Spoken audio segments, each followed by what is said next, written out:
Lo que vas a escuchar está basado en hechos reales.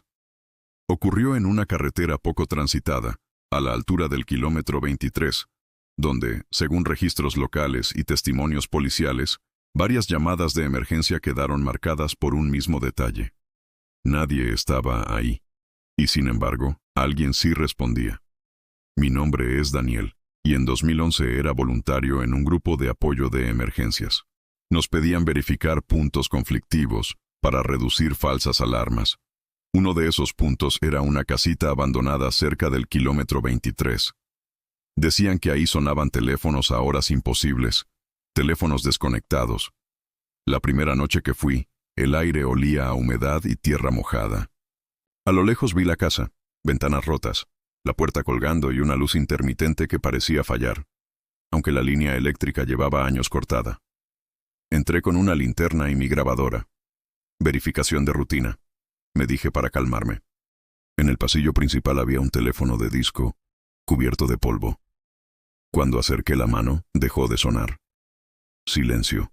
Y entonces, sentí un aire frío pasar por mi mejilla, como si alguien hubiera caminado a mi lado. De vuelta en la base, revisamos el registro de llamadas.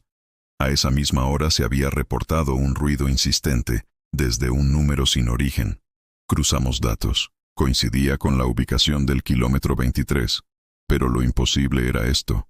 Constaba como llamada, entrante y saliente a la vez. Un técnico nos dijo, a veces la red rebota señales viejas, ecos. Pero esa explicación se desmoronó 3 noches después cuando la voz quedó grabada. Se oía a un operador diciendo, «Hola, señora, necesita ayuda». Silencio. Y luego una voz femenina, casi un susurro. «No me han encontrado». Decidí preguntar en la zona. Una vecina, doña Emilia, me miró largo rato antes de hablar. Esa casa era de Alma. Me mostró una fotografía, una mujer joven, de mirada fija, con un teléfono en la mano. Me dijo que Alma había desaparecido hacía décadas. La última llamada la hizo ella, repitió doña Emilia, y juró que si colgaba, nadie volvería a oír su voz. Pero la siguieron oyendo. No en una línea, en muchas. Como si su voz hubiera quedado atrapada entre la casa y la carretera. Volví a la casa, esta vez con 2 compañeros, Laura y Miguel. Llevábamos un medidor de campo y una cámara de mano. Apenas cruzamos el umbral, el medidor saltó. Algo invisible cambiaba la densidad del aire. En la sala, el teléfono de disco tenía marcas nuevas en la pared. 5 líneas verticales, como si alguien hubiera estado contando los días. Laura señaló el cable del teléfono. Estaba cortado. Aún así, el teléfono sonó de golpe. Nos miramos. Nadie quiso contestar. Sonó 3 veces más y paró. Luego, un crujido en el techo. Pasos, justo encima de nosotros. Subimos al ático. El aire era más frío y la cámara empezó a fallar. En el centro, había un escritorio con un cuaderno lleno de fechas, nombres y llamadas. En la última página, un mensaje. Si alguien escucha, no me dejen sola otra vez.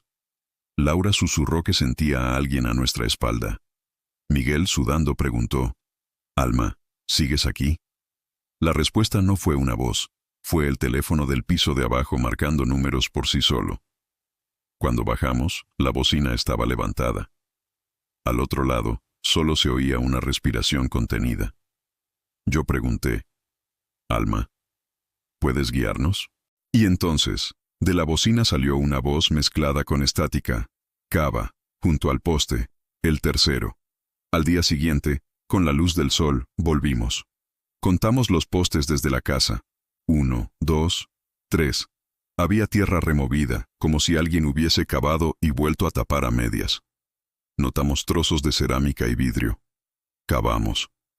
Encontramos los restos de un teléfono, pero no era el de disco. Era uno inalámbrico, roto, y junto a él, una cajita metálica oxidada. Dentro había fotos. En todas, Alma posaba con un hombre que jamás miraba a la cámara. Detrás de una de las fotos, escrito a lápiz, «Si cuelgo, no me encontrarán». Llamamos a la policía. Documentaron todo. Un oficial mayor dijo recordar un caso viejo. Una desaparición sin resolución. Líneas telefónicas que se activaban solas, y una última transmisión que decía, «No me dejen sola». Nos permitieron escuchar una copia de aquella grabación. No era nítida, pero suficiente para helarte la sangre. Primero, un silencio largo. Luego, 3 golpes sobre madera, una respiración y una frase que se fragmentaba.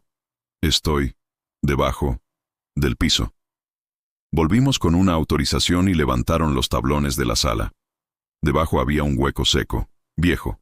No hallaron restos humanos, pero sí el armazón de otro teléfono, conectado a nada, con un cable que se perdía en la tierra como una raíz.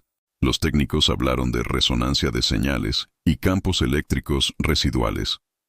Los psicólogos mencionaron la idea de huellas traumáticas, que ocurren cuando un lugar repite un evento traumático bajo ciertas condiciones. Doña Emilia, en cambio, lo dijo de forma más simple. Cuando alguien se va con miedo, su voz se queda buscando quien la escuche. Y eso explicaría por qué el teléfono sonaba sin línea, las llamadas en registros que nadie originaba, el frío en el pasillo y los pasos sobre nuestras cabezas. El caso se cerró como sin hallazgo concluyente. La casa fue tapiada meses después, pero antes de que la cerraran, hice algo que no había confesado. Dejé una pequeña grabadora en el ático, grabando toda la noche. Cuando revisé el audio, al principio solo se oía el viento, pero a las 3:23 de la madrugada, se oye un teléfono sonar desde ningún lugar, 5 veces. Y después, un murmullo que no había escuchado antes, con una claridad que lo cambiaba todo. No me han encontrado, pero tú ya sabes dónde llamar. Desde entonces, cuando cruzo por el kilómetro 23, apago el móvil. Hay silencios que no conviene interrumpir, y voces que, si contestas, tal vez no te dejen colgar jamás. Este relato se construyó con partes de testimonios y reportes locales sobre incidentes telefónicos anómalos. Los nombres han sido cambiados por respeto. Si conoces casos similares, cuéntalos en los comentarios. Quizá, entre todas las voces, logremos que alguien, por fin, deje de llamar. Gracias por escuchar. Si te gustan estas historias, no olvides suscribirte para no perderte la próxima.